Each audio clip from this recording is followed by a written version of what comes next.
In today's episode, I'm going to be talking to you about 5 of the biggest tips that I can give you when it comes to fat loss. Really simplified for you today. No bullshit, and basically we are going to get stuck right into it. Welcome to the Breakthrough the Bullshit podcast. I am your host, Alice Round. I am pumped to have you here. We are going to really strip back all of the bullshit surrounding nutrition, training, fad diets, everything in the industry so that we can give you education to get the best possible results. So sit back, enjoy the ride, and let's go through all this bullshit. Welcome back to another episode of Breakthrough the Bullshit. I do apologize. I have been literally in a little bit of a hiatus, but I'm back on my feet. I'm back smashing it, and there will be no delays in terms of episodes. So I'm going to give a promise to you guys that there's going to be at least 2 episodes per week. So this week I'll have this one, and then in the next episode I've got a special guest coming on, local in WA, but someone that I feel is very inspirational in terms of the health and fitness industry, not specifically nutrition and training, but just the whole health and fitness industry, and also from more of an entrepreneurial standpoint. Because this podcast isn't just about nutrition and training, it's about motivating. It's about inspiring. It's about people stepping up and trying to become leaders in their life and just becoming a better human all over, which is why we're all here. So guys, I'm going to chat to you about a couple of things today. I'm going to keep it pretty brief. I'm going to try to keep it under 20 minutes. And I've also been doing a fair few Facebook Lives with a lot of content in them. That's why I've been a little bit MIA on the podcast front. But if you want to go check those out, they are on my Facebook page, Alice Around Coaching and Health. All right, so let's get stuck into it. Now, the number 1 tip for fat loss that I have for you today is, drumroll, basically eat more, lose fat. Now, you're probably listening going, that's an absolute crock of shit. I've been trying to lose weight and I eat so much food and I don't drop weight and blah, blah, blah. But I'm going to explain it to you guys for a little bit here.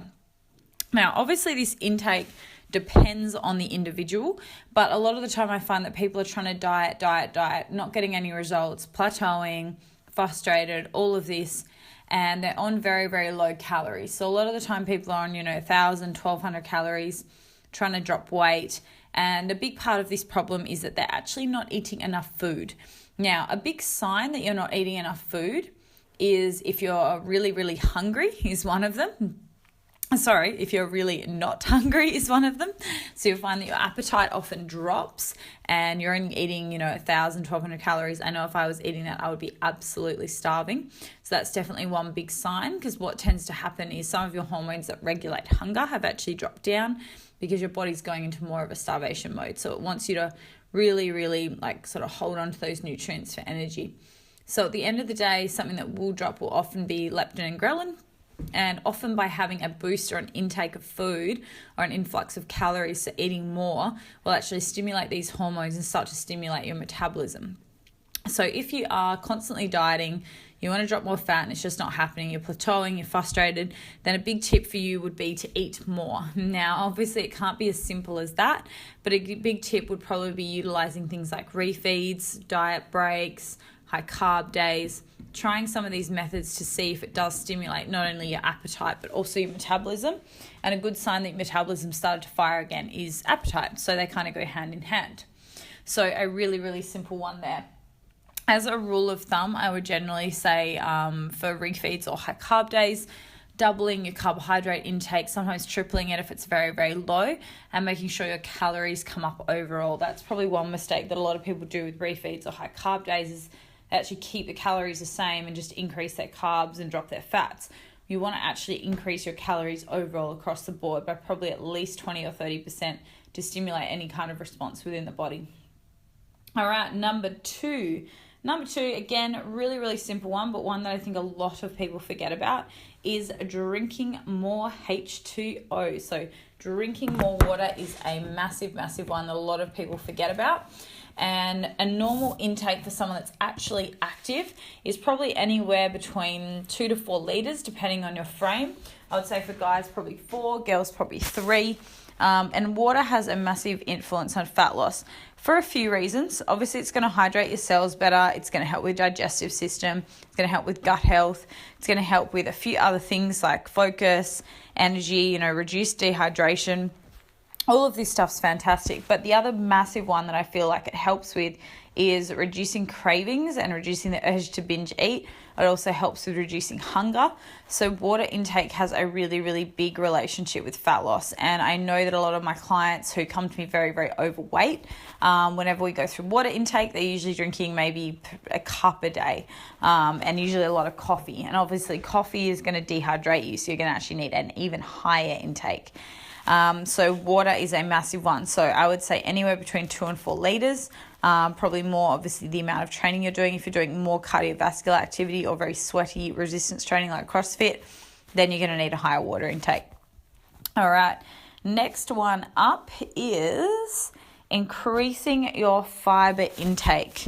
All right, now I don't mean you need to go and eat like 8-10 serves of vegetables a day, but often one of the reasons why a lot of people aren't dropping weight is they have poor gut health and or they are craving foods, then overeating because of the lack of fiber in their diet. So fiber is not only going to help from a satiety standpoint, it's also going to help in terms of a gut health standpoint. It's going to help you go into the toilet more efficiently, which is going to relate back again to fat loss. So increasing your fiber intake, and make sure that you have a good mix of soluble and insoluble fiber. And I'm pretty sure I covered that in one of my podcasts on carbohydrates before. So having a variety of fruits, vegetables, whole grains is really, really important. A lot of people when they're dieting just have veggies, and veggies alone are only one type of fiber. So we want to have a little bit of a mixture of some whole grains in there if you can squeeze them into your diet. Obviously, it's hard if some of you are on lower carbs, but another option is things like LSA on your muesli, which is like linseed almond meal, adding in some psyllium husk. There's so many different things that you can do to bump your fiber intake up. Now, in saying that, be a little bit cautious if anyone has irritable bowel or any kind of gut diseases like Crohn's. You want to be a little bit more cautious of your fiber intake. But I'm just saying for general pop here, I often see that people are under eating fiber.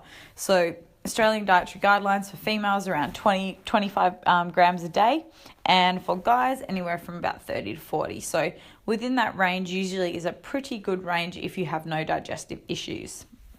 All right, the next one is a big one. It's a very big topic and a very broad topic, but I've written down mindset.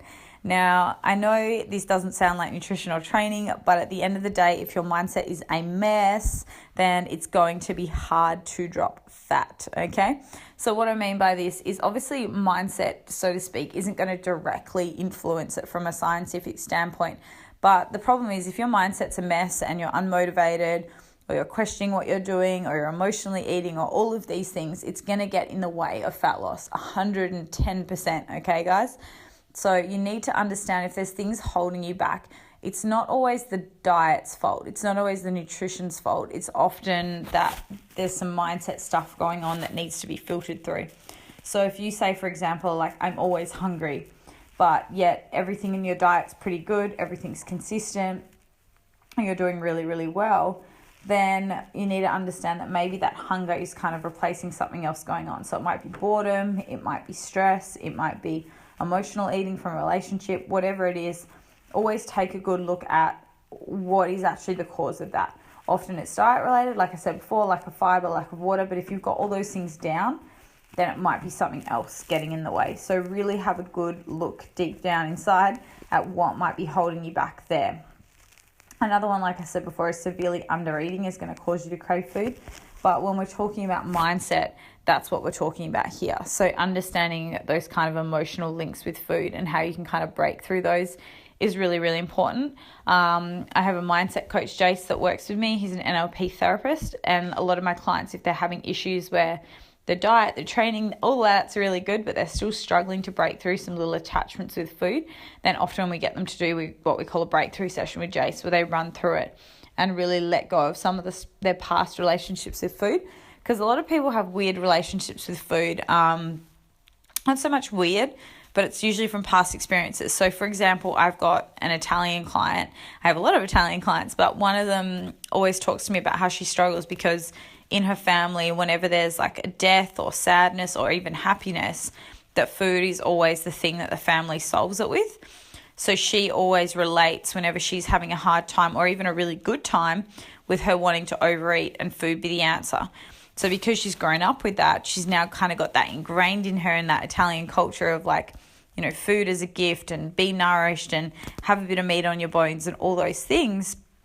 And she finds it challenging sometimes when she's trying to diet and get ready for a contest prep, and she's going to family events and they're kind of pushing this on her. And not just that, but even when she's by herself, her mindset will kind of go to food being the answer. So a massive thing for her is going to be working on that throughout this time and making sure she understands that food really isn't going to solve anything. It's more that she's attaching those feelings of happiness or sadness to those times.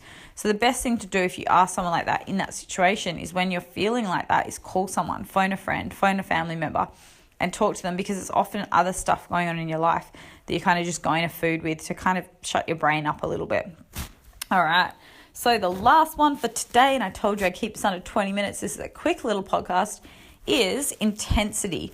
All right. So what I mean by that is training intensity and also just mental intensity as well. But a big reason why a lot of people don't lose fat is simply put, the energy output isn't intense enough. So obviously we need to understand that we need to create a caloric deficit, and we're going to do that by nutrition and training. But a lot of the time people just go through the motions in the gym. So when you're actually training for fat loss, there's almost more of a reason to train harder, to keep your rest period shorter, to keep your body moving, to burn more calories, to use compound lifts, to up the intensity, especially when it comes to things like cardio, throwing in a little bit of hit here and there. And it is safe to say that not everyone has that training mindset where they can really push themselves, and it's going to be something that's kind of self-taught. Now, a big thing that helps me and has helped my clients with training intensity is writing down your workouts. So every single time you do a session, writing it down, and then the next time you go in the gym, try to repeat that session and kind of repeat and increase whatever weights you use. So I don't mean do the same workout every day, but for me, for example, I tend to do the same style of program and exercises for a good 4 to 8 week period. So over the course of that 4 to 8 weeks, I might be slightly tweaking things, but generally doing the same approach on different days of the week, but then trying to up the weight intensity. So progressively overloading, and at the end of that training block, kind of having a bit of a deload, pulling back, and then progressing from there. So making sure that always your training intensity is really, really high when you're in a fat loss phase, and you're knowing when you need to push harder. You can't expect to do the same style of training that you were doing when you weren't in a fat loss phase, especially if you're hitting plateaus and you're already in a caloric deficit. So use training as a tool for fat loss rather than a hindrance. That's really, really important. So a big one is rest in the gym. I see it all the time. People stand around, they chat to their mates, chat to everyone, and the time in the gym isn't spent efficient. So what I tend to do is also have a timer on my phone. So it may look like I'm on my phone when I'm training, but I'm actually using timing my rest period and writing my weights into my phone or my diary.